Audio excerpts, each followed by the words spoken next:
Hello friends, அஸ்ஸலாமு அலைக்கும். இப்போ நம்ம என்ன பார்க்க போகிறோன்னா ரசம். என்ன ரசம்னா தேங்காய் பால் ரசம் எப்படி வைக்கிறதுன்னு பார்க்க போகிறோம். வாங்க வீடியோக்குள்ளே போகலாம். வீடியோவை ஸ்கிப் பண்ணாமல் பாருங்கள். ஒரு மிக்ஸி ஜார் எடுத்துக்கோங்க.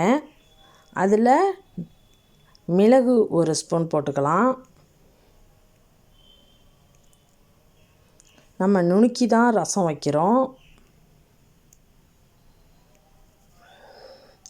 ஜீரகம் ஒரு ஸ்பூன், பச்சை மிளகாய் 3 வச்சுருக்கேன்.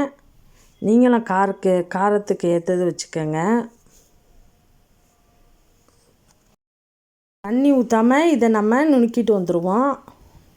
வந்தது அப்படி ஓரமாக இருக்கட்டும். இப்போ ஒரு தேங்காய் எடுத்துருக்கிறேன், அதை நைஸாக அரைச்சிட்டு வந்துடுவோம். இதை ஃபஸ்ட்டு பாலை எடுத்து நம்ம வச்சுக்கலாம். ரெண்டாவது தண்ணி பாலை எடுத்து நம்ம புளியை கரைச்சிக்குவோம். ஒரு எலுமிச்சம்பழம் சைஸ் நான் புளி ஊற போட்டிருந்தேன். அந்த தண்ணி பால்லையே தான் அந்த புளியை கரைக்கணும். கொஞ்சம் கொஞ்சமாக அந்த பாலை ஊற்றி புளியை கரைச்சி எடுத்துக்கலாம்.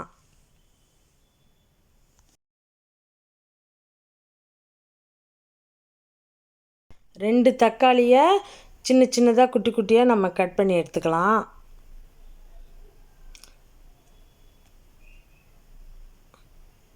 குட்டி குட்டியாக கட் பண்ணி எடுத்துக்கிட்டேன். அந்த புளி கரைச்ச தண்ணியிலேயே நம்ம இந்த தக்காளியை போட்டுருவோம். நம்ம நுணுக்கி வச்ச மசாலாவையும் போட்டுருவோம். அந்த மிக்ஸியை கழுவி அந்த தண்ணியை அதில் ஊற்றிக்குவோம்.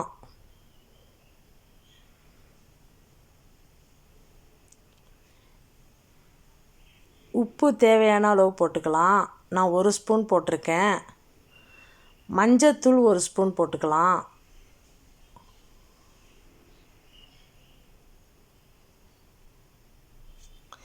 மல்லி ஒரு 1/2 ஸ்பூன் போட்டிருக்கேன். இப்போ நீங்கள் உப்புலாம் இருக்காண்டு கரெக்டாக டேஸ்ட்டு பண்ணிக்கோங்க. இதை நம்ம இப்போ அடுப்பில் வச்சு நம்ம கொதிக்க விடலாம். பாருங்கள், நல்லா ஒரு கொதி வந்துருச்சு.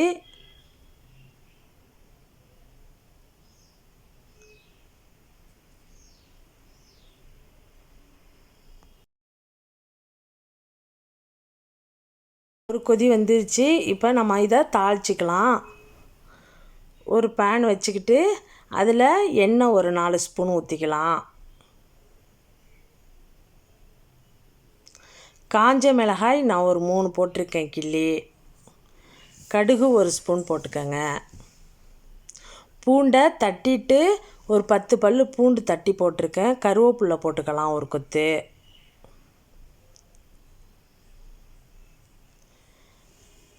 நம்ம ரசத்தை தூக்கி நம்ம தாளித்து கொட்டிடுவோம்.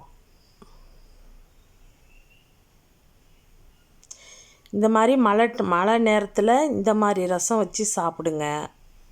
நல்லா டேஸ்ட்டாக அல்டிமேட்டாக இருக்கும். இப்போ நம்ம ஃபஸ்ட்டு பால் வச்சுருந்தோம்ல,